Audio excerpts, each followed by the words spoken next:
Talk, Digitally Yours.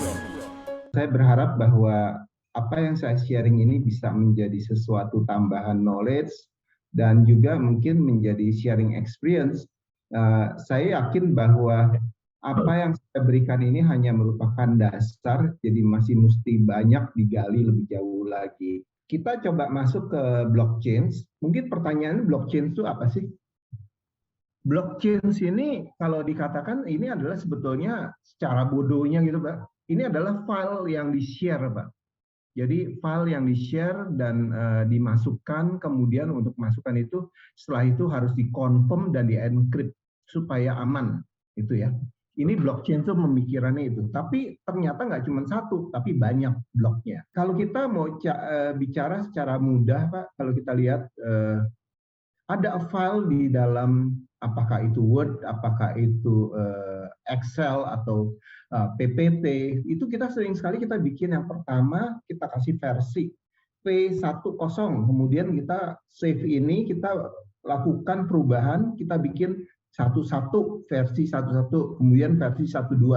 Ini logical relationship antara satu file dengan file lain itu tertinggi. Nah ini mirip Pak dengan apa yang dikatakan dengan blockchain. Kemudian satu lagi adalah pemikiran pakai blok dan itu dikaitkan satu dengan yang lain dan dengan transaksi recordnya itu menjadi satu blok yang di-change, yang dikaitkan satu dengan yang lain. Untuk fasilitas seperti ini, teknologi itu menggunakan semacam cryptographic signature yang disebut hash. Hash ini adalah satu tingkat keamanan untuk menggunakan si cryptographic signature. Kalau kita lihat, kita katakan blockchain itu terdiri dari apa aja sih? Maka kita akan lihat 5 konsep ini. Yang pertama kita katakan decentralized, kemudian kedua kita katakan digitalized, ketiga cryptographic shield yang dicap gitu seakan-akan, consensus base, ini ada blok, server, dan mempunyai satu konsensus bersama, itu yang dicatatkan. Kemudian ada chronological-nya, dan dicap, di stem, ya. Maka blockchain itu dikatakan sebagai digital ledger yang tidak bisa korup dari ekonomi transaksi ekonomi, dan bisa diprogram untuk menjadi satu record. Baik itu merupakan transaksi financial maupun yang lain-lainnya. Ini adalah blockchain. Nah, kalau kita lihat, kita belajar blockchain, maka kita mau tahu cara kerjanya. Blockchain teknologi, cara kerjanya sebetulnya cukup simpel. Ya. Yang pertama nih, kalau kita lihat di atas sebelah kiri, transaksi dilakukan, mau diminta gitu ya. Nah, kemudian transaksi ini di-broadcast, disiarkan kepada banyak server yang ada di dalam blockchain tersebut. Peer-to-peer network dia katakan, yang terdiri dari banyak sekali komputer, dan itu dikenal biasanya kalau kita menggunakan nama nodes. Nah, network ini dikenal dengan satu algoritma tertentu dan divalidasi. Transaksi tersebut divalidasi atas dasar user yang minta, yang di paling nomor 1 ini siapa? ID-nya itu di transaksi divalidasi, apakah dia memang punya hak untuk meminta itu, memasukkan data. Kalau sudah, maka ini diverifikasi dan dimasukkan semacam kontrak, ya, di-record dan kemudian dicap. Ini semacam di-shield sudah, ya. Kalau ini sudah jalan, sudah selesai, maka dimasukkan ke step kelima, yaitu transaksi itu di-combine, disatukan dengan banyak transaksi lainnya, dan kemudian diverifikasi sekali lagi, diciptakan blok untuk data dan dimasukkan dalam buku ledger. Kalau sudah, new block ini akan ditambahkan dengan blok-blok lain yang ada sebelumnya. Dan begitu dia masuk ke step 6 ini, maka ini menjadi sesuatu yang permanen dan tidak bisa ditarik, tidak bisa dihapus. Jadi transaksi ini selesai sudah setelah itu. Ya, ini adalah model cara blockchain itu bekerja. Nah, untuk bisa mengenal lebih lanjut, saya mengajak kita mengenal sejarahnya dari blockchain. Di awal, yang namanya blockchain ini tahun 90-an ini tidak mengenal blockchain, tapi yang dikenal pertama itu adalah Bitcoin. Dia menggunakan satu cara yang konsepnya itu sama dengan blockchain. Dan Bitcoin ini dikenal sebagai digital currency. Coba-coba, percobaan untuk membuat digital currency. Dengan pemikiran mereka adalah kita ganti yuk dari repotin yang namanya uang-uang kertas, uang logam, itu bikin repot, sekarang kita ganti semua menjadi digital currency. Ini yang mau dilakukan. Dan Bitcoin inilah yang sekarang berkembang menjadi luar biasa besar, yang katanya kalau nggak salah Bitcoin sekarang ini harganya sekitar 700 juta satu Bitcoinnya. Sehingga kalau kita mau invest Bitcoin bingung juga gitu ya. Nanti kita mulai bicarakan gimana caranya kita mau invest Bitcoin atau mau invest di dalam cryptocurrency. Inovasi yang kedua, mulailah baru muncul setelah orang melihat Bitcoin itu berhasil dengan baik, maka orang mulai memisahkan antara Bitcoin-nya sendiri, teknologinya sendiri. Nah, teknologi inilah yang dikatakan sebagai blockchain. Ini menjadi teknologi tersendiri dan operasi dari Bitcoin dikatakan jalan di atas blockchain. Ya, ini isinya. Dan sekarang ini banyak sekali bank yang sudah mulai menggunakan blockchain sebagai salah satu teknologi yang dipakai. Penemuan ketiga, inovasi ketiga, dikatakan sebagai smart contract. Kita tahu bahwa Bitcoin itu tidak bisa hilang, tidak bisa dihapus. Bitcoin. Blockchain, data di dalam blockchain itu tidak bisa dihapus. Maka setiap data itu harus dilindungi oleh kontrak. Jadi itu adalah satu cara atau strategi di dalam second generation blockchain. Nah, mereka mengatakan smart contract ini namanya adalah Ethereum. Sekarang Ethereum itu dipakai sebagai cryptocurrency, salah satu cryptocurrency. Lain nih cryptocurrency-nya Ethereum-nya dengan Ethereum yang ini, ya, jadi nggak disamakan. Kita akan melihat bahwa dengan cara seperti ini, maka financial instrument seperti loan, bond, itu juga bisa dimasukkan ke sini, menjadi salah satu model masuk ke dalam blockchain juga. Ethereum smart contract platform itu sekarang masuk sebagai satu cryptocurrency tersendiri yang mempunyai market cap juga yang lumayan tinggi sekarang. Nggak setinggi Bitcoin, tapi sudah lumayan bagus. Yang keempat adalah yang dikenal dengan nama sebagai proof of stake, atau bisa juga dikatakan sebagai pekerjaan yang blockchain yang disecure dengan yang namanya proof of work. Kita bisa menyimpan data dan data ini aman. Dan data ini bisa dalam sedalam-dalamnya dan bisa transparansi, bisa transparan, bisa dilihat oleh semua orang selebar-lebarnya. Tinggal apa yang kita mau, bagaimana kita mau melakukan ini. Kalau kita sudah bisa membuka itu selebar-lebarnya, maka mulailah grup yang dikenal sebagai miners atau orang yang senang melakukan penggalian, analisa, ini melakukan hal ini. Yang kelima, itu yang dikenal dengan scaled blockchain. Blockchain yang sudah dibuat scalability-nya. Dengan permasalahan ini sebetulnya yang dihadapi untuk ini adalah teman-teman semua tuh begitu dia sudah jalan dengan blockchain, ternyata blockchain ini ngambil resources luar biasa banyak, dan ngambil resources ini membuat lambat di dalam pekerjaan.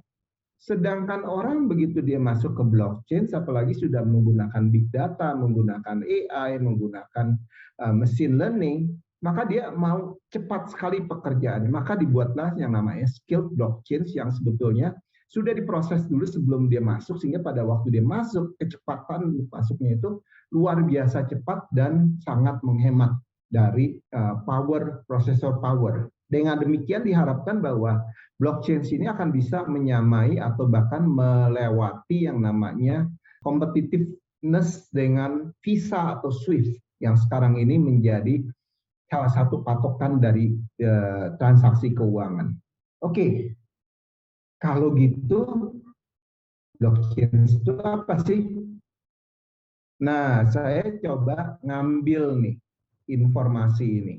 Maka saya ngambil kesimpulan bahwa blockchain itu ada 4 hal yang perlu diperhatikan. Yang pertama adalah blockchain itu jelas adalah sebuah teknologi. Yang kedua, membuat transaksi itu bisa digali dan bisa didapatkan dalam bentuk blok yang sudah di-record. Yang ketiga, blockchain ini selalu bentuknya adalah cryptographically changed in blocks. Ya, dan ordernya selalu tepat dan membuat ada ledger di dalamnya yang bisa diakses oleh begitu banyak server pada saat yang sama. Itu adalah blockchain secara menyeluruh. Ya, ini model kayak definisinya gitu ya. Nah, kalau gitu kita bicaranya ledger nih. Kita bicaranya sesuatu yang sudah sering dipakai sebagai bagian daripada transaksi. Nah, biasanya orang begitu ngomong ledger, ngomong keuangan, maka yang dipikirkan selalu otaknya itu adalah bank. Maka kita mulai melihat bank itu secara normal atau yang biasa sekarang itu kita lihat sebagai centralized ledger. Jadi, semua klien, apakah itu perusahaan, apakah itu personal, klien ini selalu mengambil hubungan kepada bank.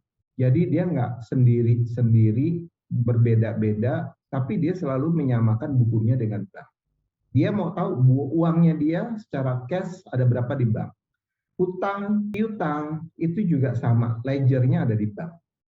Nah, bank itu disebut sebagai mempunyai golden record karena itu adalah yang dipakai sebagai true state dari bank ledger. Nah, di blockchain kita nggak menggunakan itu, kita menggunakan yang namanya distributed ledger.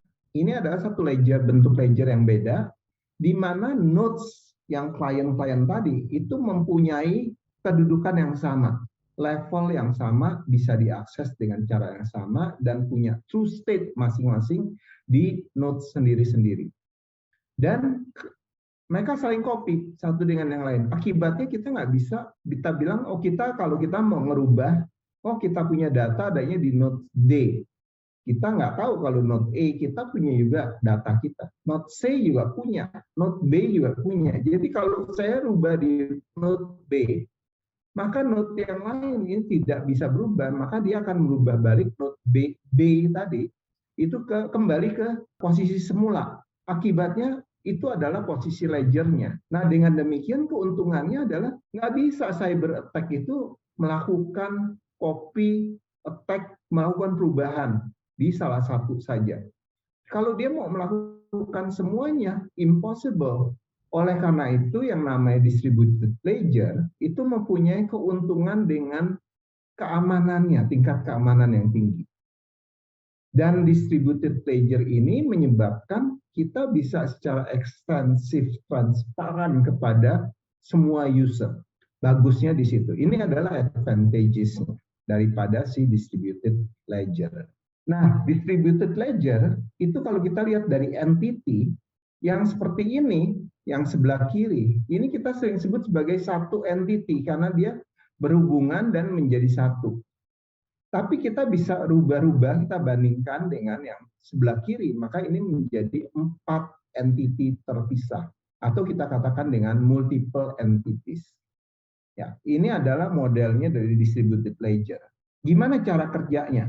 Sama ya modelnya kita tadi bicara mengenai blockchain cara kerjanya, maka distributed ledger itu cara kerjanya juga seperti ini. User initiate yang namanya transaksi dengan menggunakan ID-nya dia, signature-nya dia, dan kemudian user itu broadcast yang namanya transaksi tersebut kepada nodes-nodes yang ada. Artinya pada server-server yang ada. Maka mulailah masing-masing nodes itu melakukan yang namanya validasi dari setiap transaksi yang masuk. Kemudian diagregat, divalidasi transaksinya dan masukkan menjadi blok. Kemudian blok itu di-broadcast dari satu nodes ke nodes yang lain sehingga muncul konsensus bersama dengan protokol yang sama digunakan. Setelah ini terjadi, maka muncullah yang namanya true state situasi. Ya, begitu true state ini jalan, maka dia dijadikan satu dengan di-change ya, digabungkan dengan blok-blok yang sebelumnya sudah ada. Maka menjadi satu blok yang real, ya, yang true state-nya environment. Ini adalah cara kerja dari dua blockchain. Ya, begitu kita ngomong blockchain, selalu kita gabungkan dengan yang namanya cryptocurrency. Jadi kita akan lihat bahwa ini semua tuh ada yang namanya digital signatures, ada PKI, proof of work, dan semua alternatif yang jalan itu kita masukkan ke sana. Dan ini semua biasanya kita sebut dengan hash function.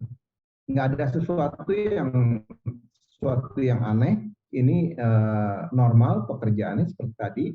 Nah, ini adalah power daripada distributed ledger. Kalau kita lihat secara menyeluruh, distributed ledger ini menjadi sesuatu yang sangat kompleks dan sangat sulit untuk dilakukan, tapi kita bisa pecah-pecah. Pertama adalah di sebelah kiri, it can be used without a central authority by individual or entities with no basis to trust each other.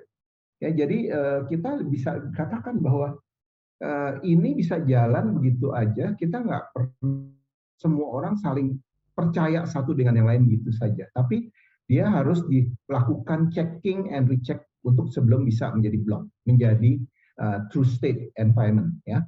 Kemudian kita bisa create value dan issue satu aset yang kita bikin. Misalnya kalau saya punya satu catatan untuk pembelian satu Ethereum, cryptocurrency, dan saya beli dari Pak Tommy sebelumnya sudah punya yang namanya sertifikat itu. Saya beli, saya transferkan uangnya, saya dipindahkan, maka saya mencatatkan juga asetnya ini menjadi aset saya. Jadi issue create value atau issue aset itu bisa saya lakukan. Ini yang kedua. Yang ketiga, ini transfer value dari Pak Tommy ke saya. Sama juga kalau human being, kita punya smart contract yang bisa menginisiasi satu transfer. Transfernya bisa transfer uang, bisa transfer aset, dan lain-lain. Nah, record ini bisa dicatatkan sebagai transfer of value dan dicatatkan sebagai owner daripada aset tersebut. Ya. Ini cukup mudah dilakukan sampai sini. Setelah itu dikatakan bahwa kita bisa mengizinkan, kita bisa membuat owners daripada aset itu bisa menggunakan aset ini untuk apa saja yang dia mau. Misalnya saya ambil contoh, kalau kita punya aset itu dalam bentuk rumah, maka rumah ini kita bisa sewakan ke orang. Dan ini bisa dilihat di situ. Dan pada waktu kita sewakan, kita catatkan, maka ini menjadi satu catatan tersendiri. Atau kita punya Bitcoin, Bitcoinnya ini bisa saja diagunkan, dijadikan kolateral ke bank. Dan itu bisa juga dilakukan seperti itu. Ya. Dan ini bisa dicatatkan. Ini adalah bentuk daripada distributed ledger yang bisa dimanfaatkan menjadi transaksi aset atau transaksi keuangan. So, ini adalah properties daripada distributed ledger. Itu artinya teknologi ini terdistribusi, abadi, punya timestamp, anonymous juga, tapi yang ini adalah network-nya dalam partisipasi dengan menyetujui semua validitas daripada record, dan ini adalah identitas daripada participants, daripada yang berpartisipasi, kemudian secure, memastikan semuanya aman. Oleh karena itu tadi dikatakan sebagai abadi. Dan satu lagi adalah programmables. Programmables ini menandakan bahwa smart contract ini terus-menerus bisa diperbaiki semakin canggih. Ada limitasinya enggak? Ada. Yang pertama adalah kita membutuhkan prosesor yang tinggi sekali. Performance-nya, transaksinya perlu cepat sekali. Organisasi di dalam menjalankan blockchain biasanya kecil. Ya, maka kita lihat nanti kalau kita bicara Link Dataku, itu ternyata perusahaan kecil sekali gitu ya. Terus looking database replacement. Jadi database itu kita bisa melihat dari database yang dulu, yang kecil, yang simple menjadi database seperti dalam blockchain. Looking for message solution, kita bisa masukkan gabung dengan message solution yang ada, juga transaction processing juga yang biasanya kita jalankan. Beberapa contoh yang menggunakan blockchain. Ini adalah yang tingkat dunia. Ini jelas Bitcoin lah ya. Bitcoin saya nggak usah pikirkan lebih jauh. Cuman pertanyaannya adalah kalau kita mau invest Bitcoin tuh berapa duit sih kita bisa invest pertama? Apakah mesti tadi satu Bitcoin dikatakan 700 jutaan, 750 juta kali sekarang. Berapa harga Bitcoin supaya saya bisa invest di Bitcoin dengan uang yang sangat limited? Ternyata katanya oleh pedagang, Bitcoin ini dipecah sekarang ini. Nggak lagi menjadi cuma 1/1 juta, enggak, tapi 8 angka di belakang koma, artinya 1/100 juta. Kalau kita bilang 1, di atasnya pangkatnya -8 gitu ya. Nah, ini 8 angka di belakang koma. Namanya Satoshi. Satu Satoshi itu 6 rupiah, 6,5 rupiah. 6,57 sen. 6 rupiah 57 sen. Artinya, kalau saya punya uang 10.000 rupiah, saya bisa mulai invest di Bitcoin. Saya bisa mulai invest di cryptocurrency. Demikian juga banyak cryptocurrency lain seperti Ethereum dan lain-lainnya. Yang kedua adalah Spotify. Spotify ini dulu ya, dari dulu ya mainnya orang minta lagu disediakan. Dulu orang bayar sebagai members, kemudian kalau nggak mau bayar dikasihin dengerin iklan. Iklan itu yang bayar dia untuk lagu yang dia dengarkan.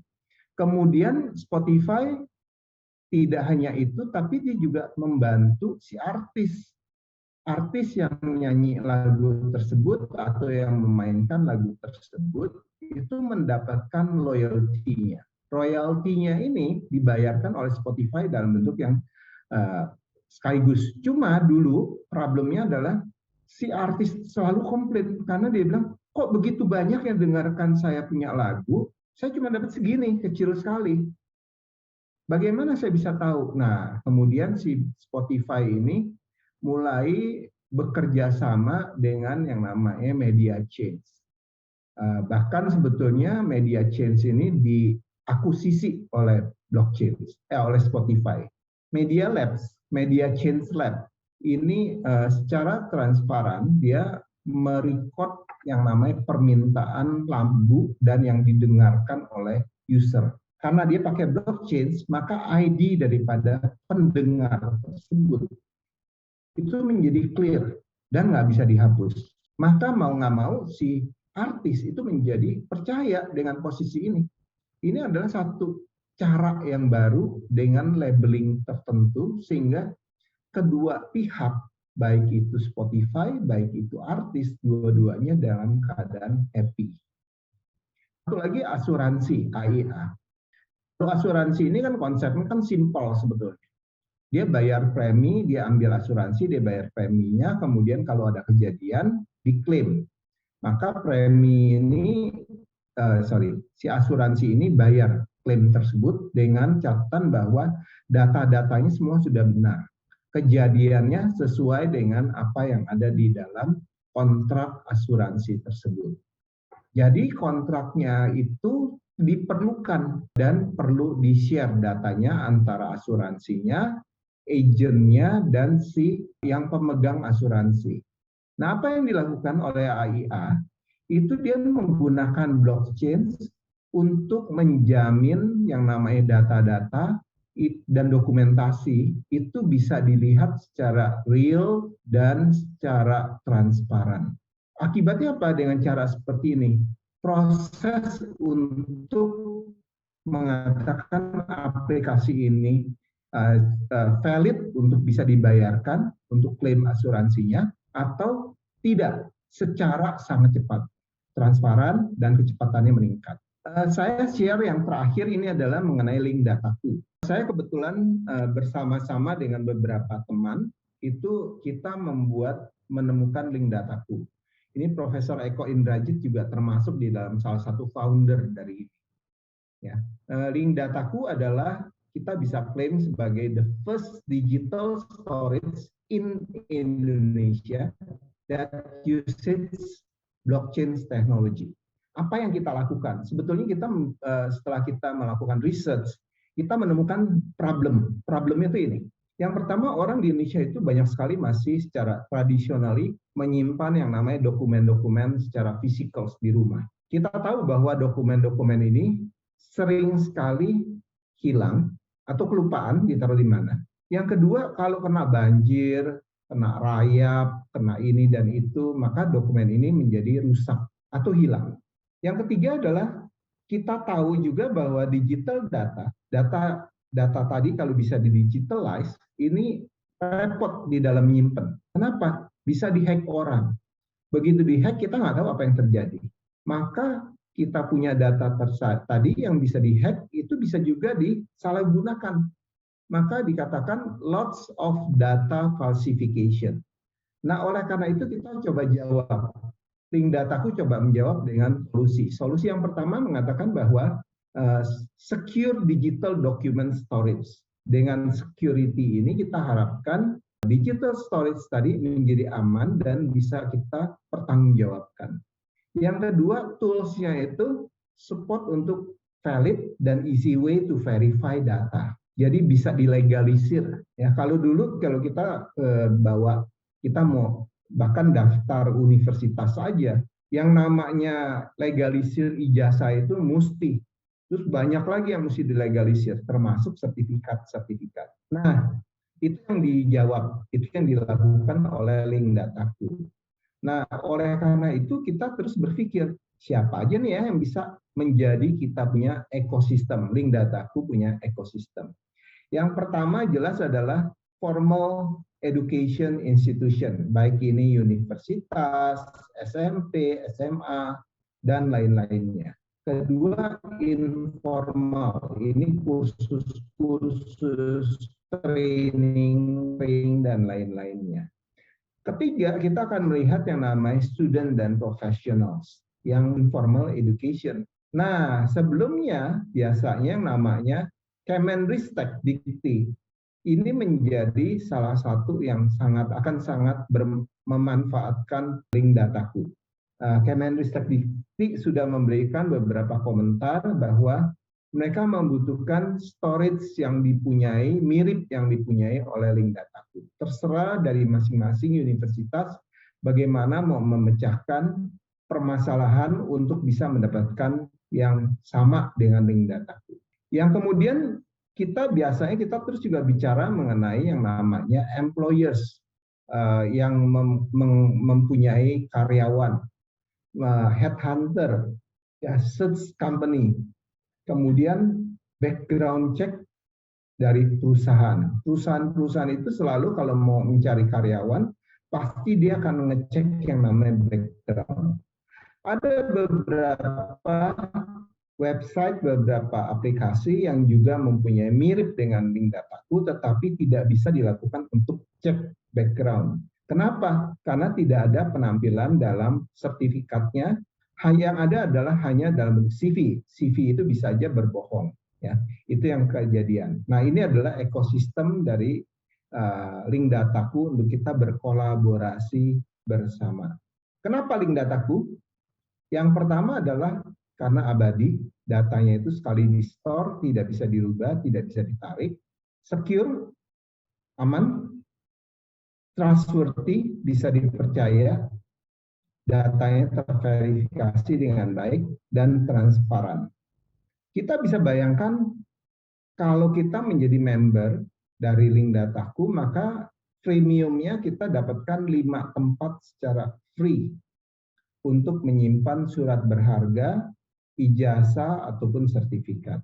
Kita mencegah yang namanya kehilangan dokumen akibat natural disaster, kecelakaan alam, human error, juga data hacking. Kita menghilangkan namanya printing cost, menjadi lebih murah jauh. Virtual file management terjadi dan bisa diakses dari mana saja dan kapan saja, menambah yang namanya kita punya gengsi ya, self credibility di dalam career development. Kalau kita ngirim data kita kepada search company, kepada headhunter, kepada perusahaan-perusahaan, kita kasih linknya saja, silakan cek saya punya background adanya di dalam di sini. Begitu dia klik di kita langsung kelihatan kita punya CV, kita punya lamaran, kita punya sertifikat dan ijazah yang sudah diverifikasi. Ini akan menambahkan gengsinya kita. Dan kita bisa memberikan batasan-batasan, apa yang boleh, apa yang tidak. Bisa saja kita berikan pada satu headhunter, kita katakan ini for your eyes only. Artinya tidak boleh di-copy oleh mereka. Betul-betul akan tetap ada di link dataku, tapi tidak bisa dibaca, tapi tidak bisa di-copy. Itu saja mungkin itu adalah link dataku. Dan tadi adalah premiumnya, maka gold membership-nya kita katakan sebagai 10 record, experience-nya 10, skill item-nya bisa mencapai 25, dan lain-lain. Dan ini biasanya bekerja untuk 1 tahun, per tahun untuk bayar. Bayarnya berapa? Cuma 30.000 per tahun, jadi katanya murah banget ini. Nah, oleh karena itu kita coba mengextend ada 10 gold membership sebagai hadiah untuk semua peserta dari webinar ini yang menanyakan 10 pertanyaan terbaik dari link dataku. Itu saja, mungkin nanti ini adalah kalau ada pertanyaan bisa disampaikan kepada customer care dari link dataku. Terima kasih. T-Talk, Digitally Yours.